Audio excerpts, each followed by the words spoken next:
Right now on IUSTV News, hundreds of IU students are starting another semester of college, but now amid massive wildfires in Los Angeles. We talk with media school students about how the fires are impacting them. Plus, immigration sweep. The Trump administration continues to double down on illegal immigration in the U.S., the latest on the massive deportation operations underway. And amended lawsuit. Indiana's Attorney General doubling down on Monroe County's immigration policy.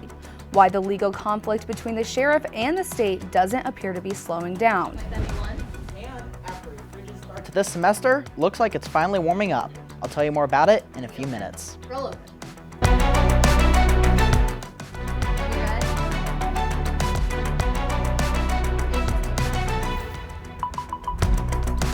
Everything was in the air. It was being talked about. All of our friends and family were asking if we were okay. And we were okay, which is we're so grateful for, but other people weren't. And I think that was what was being in LA at the time. Like, that was really hard for us. The wildfires in Los Angeles continue to burn, and now some IU Media School students are beginning their semester in LA amid the fires. Nearly 30,000 acres have burned in the weeks since the start of the Palisades fire. The region got its first breath of relief with rain over the weekend. Thanks for joining us. I'm Isaac Perlich. And I'm Alivia Wilson. You're watching IUSTV News. We've all heard about the effects of the California wildfires on the residents of Los Angeles, but what about their effects on the media school students in the Semester in LA program? Our Lacey Carr found out. Just over 2 weeks ago marked the start of the LA wildfires, the first starting in the Pacific Palisades and another near Pasadena only hours later. Right as the fires started to make national headlines, IU Semester in LA students were expected to be in the city for the start of their program. But with the wildfires, many students were left wondering whether or not LA would be a safe place to stay for the semester. It's like, oh my gosh, we're in this new city, in this new situation. Even the LA locals are telling us that it's never been this bad, and we have no idea what to do. For IU junior Josie Broyles and 20 other media school students, the Semester in LA program opens opportunities for media-related classes and internships, as well as touring a city known for its iconic landmarks. But with the wildfires, students weren't able to accomplish the tourist activities they had planned. It doesn't feel a lot like an abroad program where, oh my gosh, we're here, we're having so much fun. It's almost like, you're here, be happy that you're here, because we could have hopped on a plane back home. IU junior Shelby Brown said one of the most difficult parts of the situation was being alone. It was just very scary, going to a new area by myself, having to figure everything out so suddenly. But Brown gave some insight on how she stayed up to date on the wildfires.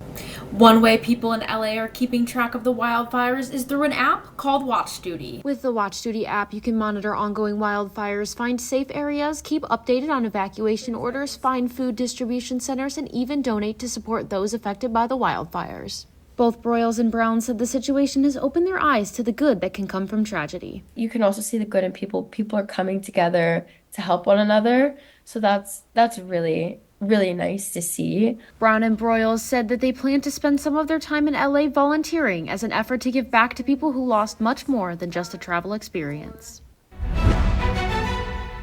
All right, let's get a check of the weather. It was very cold this morning, scraping some of that frost off the windshield. Yeah, it definitely seemed to get a little warmer today, and seems like we're going to have a bit of a sustained warm up here. We have Graham DeWitt here in the forecast. Yeah, guys, so obviously we had that very cold start to the semester. Finally getting some warmer temperatures here. You're going to see it's going to be in the 30s. Look down here over to Bloomington, 32 right now, 32 in a lot of different places. Spencer, Martinsville, Franklin, pretty much all over the board, you're going to see it in the 30s. So, but getting into the feels like, it's down in the 20s. So we've still got a ways to go. It's obviously not, what we're looking for ideally right now, but it's going to keep climbing up. And overnight, it's going to stay at 30 pretty much all night tonight. So it's just going to be very cold, just below freezing. But when you go on that morning dog walk, it's going to be a little bit cooler. I know some dogs like that cooler temperature, especially mine. I know he enjoys being out there in the cold. So if you're going to go out there, walk your dog, he's going to enjoy it. And then coming up, it is going to get a lot warmer, but unfortunately it's going to rain as it gets to that warmth, but then we'll dry off this weekend. Back to you guys. all our resources to make sure we're going after those convicted criminal aliens that are loose in our communities, that are making us less safe, right? That's the area we need to stay in. Full week of the new Trump administration is officially in the books, and the White House continues its massive deportation effort. ICE reports almost 1,000 arrests of undocumented immigrants just yesterday. Amy Kiley has more on the Trump administration's latest efforts, including the president's war on words with Colombia. If you're here illegally, if you broke our laws, then you're going to be targeted. Across the U.S. and beyond its borders, President Donald Trump is cracking down on illegal immigration. ICE reports almost 1,000 arrests and more than 500 detainers yesterday. Those numbers are from at least Metro Atlanta, Puerto Rico, Colorado, L.A., Austin, and Chicago. They follow news that ICE agents now have a quota of 75 arrests per day. Other federal agencies are helping find undocumented immigrants. The border czar says violent criminals were the targets of a Chicago blitz. The Illinois governor says he'd be fine if it had stopped there, but he says authorities also went after people whose only crime was entering the U.S. illegally. They're going after people who are law-abiding, who are holding down jobs, who have families here, who may have been here for a decade or 2 decades, and they're often our neighbors and our friends. Meanwhile, a feud between Trump and Colombia's president might be dying down. Colombia says it's resuming acceptance of U.S. deportation flights. That's after its refusal to accept 2 of them led to both countries' leaders threatening hikes on tariffs. Some analysts worry such increases would force Americans to pay higher prices for certain goods. The only way that Donald Trump knows how to, quote, lead is by acting like a bully.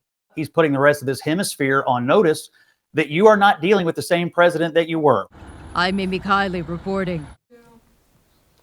The deportations come as Indiana Attorney General Todd Rokita doubles down on his lawsuit against Monroe County Sheriff's Office. A judge ruled last month that Rokita didn't provide enough evidence a sheriff's policy on immigration violated state law. The lawsuit was filed in July. In the new complaint, Rokita argues the policy prevents sheriff's deputies from engaging in any immigration action, a claim the sheriff says isn't true. Sheriff Ruben Mart has asked for an extra 30 days to file a response. We'll keep you posted. Happening today, the city is meeting to discuss the future Bloomington Police Headquarters. This is a rescheduled meeting that was canceled during the winter storm. City leaders are looking to move the station to a new location. Our Sydney Moore is at the meeting and we'll have a recap for you tomorrow night. The city is handing out thousands in grant money for neighborhood projects. Residents can apply for the money to fund neighborhood entrance signs, traffic circle murals, and sidewalk restoration. Another grant covers neighborhood events. A third grant helps with neighborhood cleanup projects. We've got a link to all of the grant applications on this story on IUSTV.com. The annual Kirkwood closure for the outdoor dining program is set to make a return this year. City Council signed off on the program and it now heads to the Board of Public Works. This will be the first year since 2023 that Kirkwood was closed in the summer. It was postponed last year because of a major construction project. The closure would run from March to October. Monroe County Democratic Chair David Henry will not seek re-election. Henry has served in the position since 2021, overseeing 3 election cycles. He cited new responsibilities with his family and commitments as an at-large member of the Monroe County Council, which he was elected to in November and sworn in on January 1st. Henry's term ends on March 1st. After months of anticipation, Dave & Buster's is now open on the east side. Still ahead, what food and activities the new location brings. Plus, changes are coming to the coffee giant Starbucks, what you can expect to see now when you're grabbing your morning cup of joe. But first, after the holidays, it's just cold, it's kind of dark. You don't really want to go out and do anything. This is a great way to get out. A classic cold Bloomington tradition returns for another year, just at the right time. We're back in a few.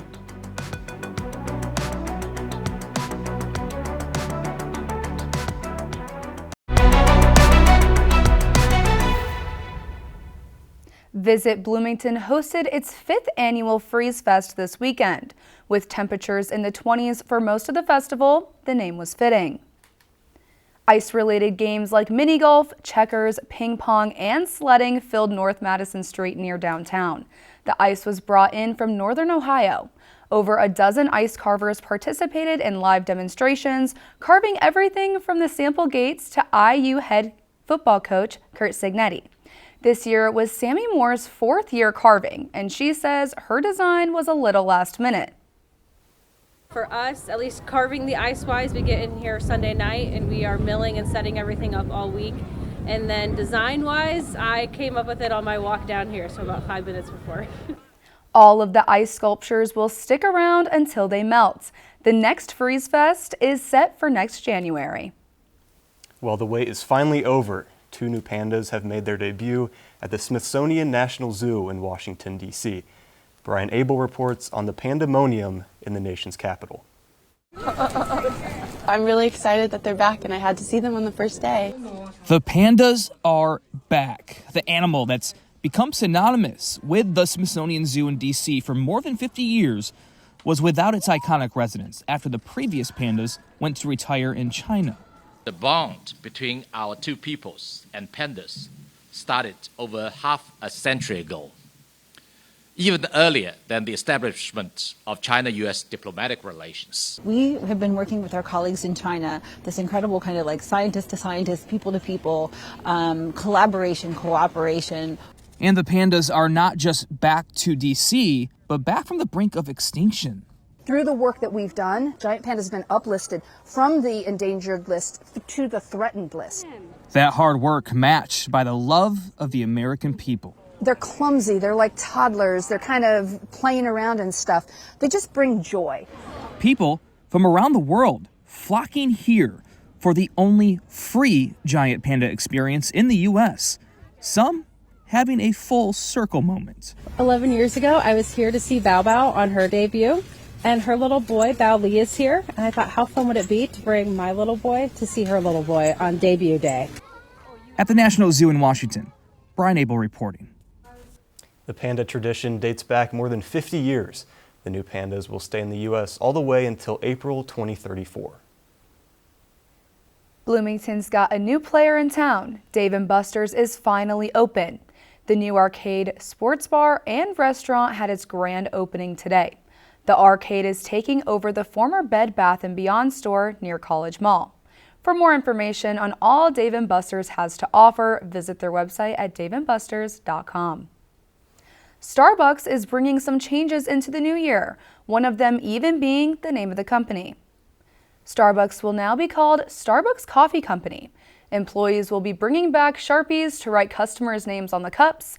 The coffee chain will also be adding back milk and sweetener stations, a perk that was removed due to the COVID-19 pandemic. Starbucks will also now not let anyone hang out or use its restrooms without making a purchase. The company's CEO said the goal is to bring back the coffee house vibe, which he says diminished in recent years. Kohl's has a new CEO, and now the company hopes she can help sales go up. The retail chain's sales have dropped for 11 straight quarters. The drop is believed to be from online competition, high inflation, and the aftermath of the COVID-19 pandemic. Analysts say previous CEO Tom Kingsbury's decisions, including downsizing private label brands, turned off longtime customers, affecting sales. Kohl's isn't the only retail chain facing financial problems. Coresight Research says over 7,000 retail stores closed in 2024, a 57% increase from the year before. Wall Street begins the week with a rocky start after a China-based AI company announced its new software. The one-year-old startup named DeepSeek revealed a ChatGPT-like model named R1. The model has all of the abilities of other models, but it's much cheaper to operate. Other tech companies have spent over hundreds of millions and sometimes billions for the same work.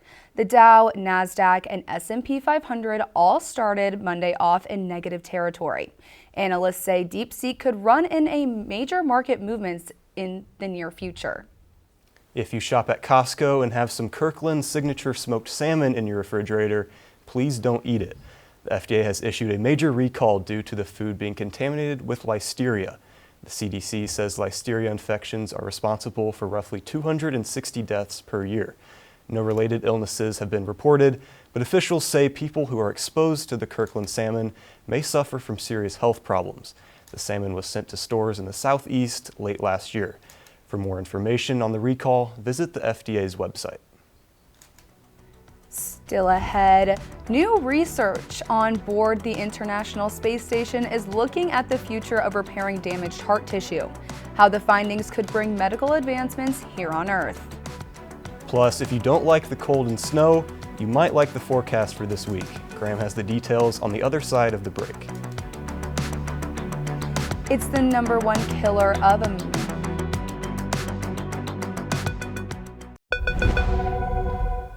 It's the #1 killer of Americans. One person dies every 33 seconds from cardiovascular disease. But new research performed in space is aimed at repairing damaged hearts in the future. Mandy Gaither explains in today's Health Minute. What do heart muscle cells, NASA's SpaceX Crew 8 mission, and the International Space Station have in common? They're all part of a new out-of-this-world research that launched in March.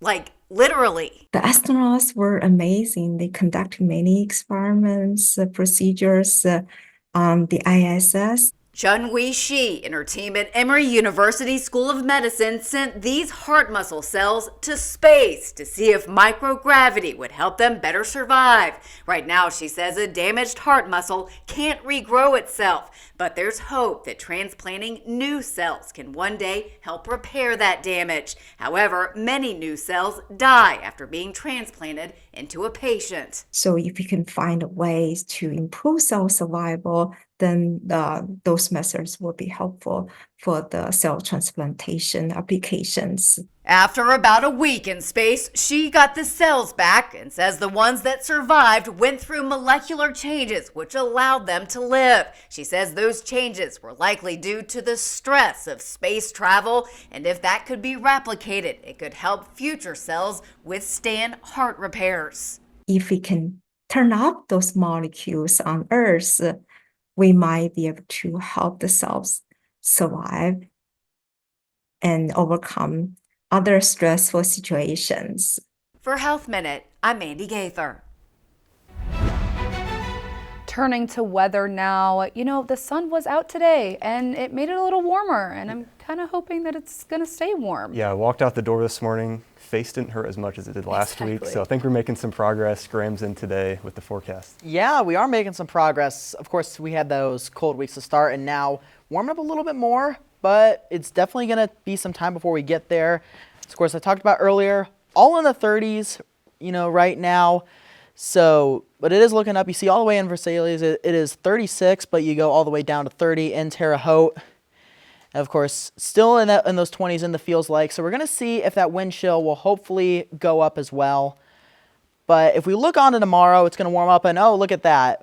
Right there in the afternoon, you're going to see it get up into the 40s. Some incredible progress we're seeing right there with it warming up. But looking at the Thursday highs all around, it's going to be all in the 40s in the state as well. You see it get up to 40 in Martinsville and Franklin, down to 43 in Washington, and all the way up to 45 in some of the places. So it's going to keep getting warmer. We're hopefully going to see that continue to rise, you know, later in the week. But it also looks like we got a good chance of rain coming up Thursday afternoon.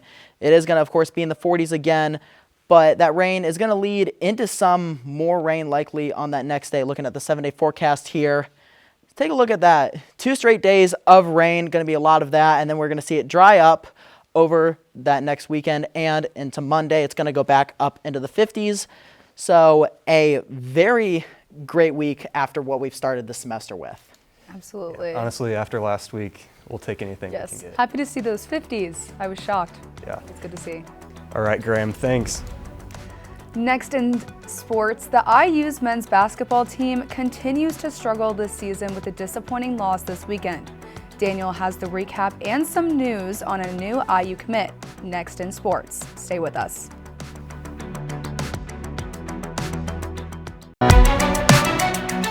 Hello Hoosier fans, I'm Daniel Marlowe and I'm here to catch you up on all things sports. IU men's basketball has faltered since their overtime win over Ohio State.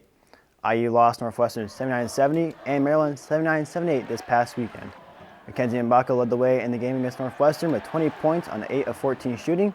IU was down 4 with 44 seconds left in the game when Northwestern went on a 7-2 run to end the game. And in their game against Maryland, Malik Renew returned to the starting lineup for the first time in 3 weeks. Miles Rice and Mackenzie Mbaka led the way in scoring with 16 points each in a game that ended in a heartbreaker. IU travels to West Lafayette on Friday to take on the newly top 10 Purdue Boilermakers.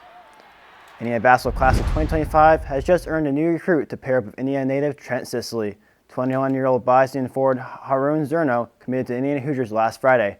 The 6'7" Bosnian has been shooting lights out overseas, shooting 47% from 3 and averaging 18 points per game. Zerno chooses IU over the likes of Wisconsin, Baylor, and Illinois. IU will look to get back to the winning ways after dropping another crucial game to Oregon. IU traveled west to Eugene to take on Oregon this past Friday, losing 54-47. IU is led in scoring by Caroline Shiplin with 14 points on 50% from the field. Yardinger's own also grabbed 10 rebounds. IU lost the turnover battle 17-11, which ultimately led them to lose their lead over Oregon. IU stays out west to take on Washington tonight at 9 o'clock. The Kansas City Chiefs and the Philadelphia Eagles are set for a rematch as they head to the Big Easy for Super Bowl 59. The Kansas City Chiefs beat the Buffalo Bills 32-29 and are headed to their third straight Super Bowl and their fifth appearance in 6 years. The Chiefs are coming off back-to-back Super Bowl victories and are looking to become the first team in NFL history to three-peat. The Philadelphia Eagles beat the Washington Commanders 55-23 to make it back to the big game for the first time since 2022, in which they saw themselves lose to the Chiefs 38-35. And for the latest on all things IU sports, be sure to tune in each week to Hoosier Sports Night. You can catch it Thursdays on IUSTV. That's all for sports. Back to you at the desk. Daniel, thanks. Let's get one last check, that 7-day forecast, Graham. Yeah, so we're going to see it, of course, be in those 40s next couple of days, and then get up in the 50s on Thursday, go back down 40s, but slowly rise up once again as we get into that weekend. I got to tell you, you might even catch me wearing shorts on one of those days in the 50s. I know I take that a little to the extreme a little bit, but I think that's probably what I'm going to be feeling. Hey, as long as I don't have to wear a winter coat, I'm not too mad about it. Yeah. Thank you, Graham. Thank you for watching IUSTV News. For updates between newscasts, check out IUSTV.com. And be sure to follow us on Facebook, Instagram, and X. We're back here tomorrow night. See you then.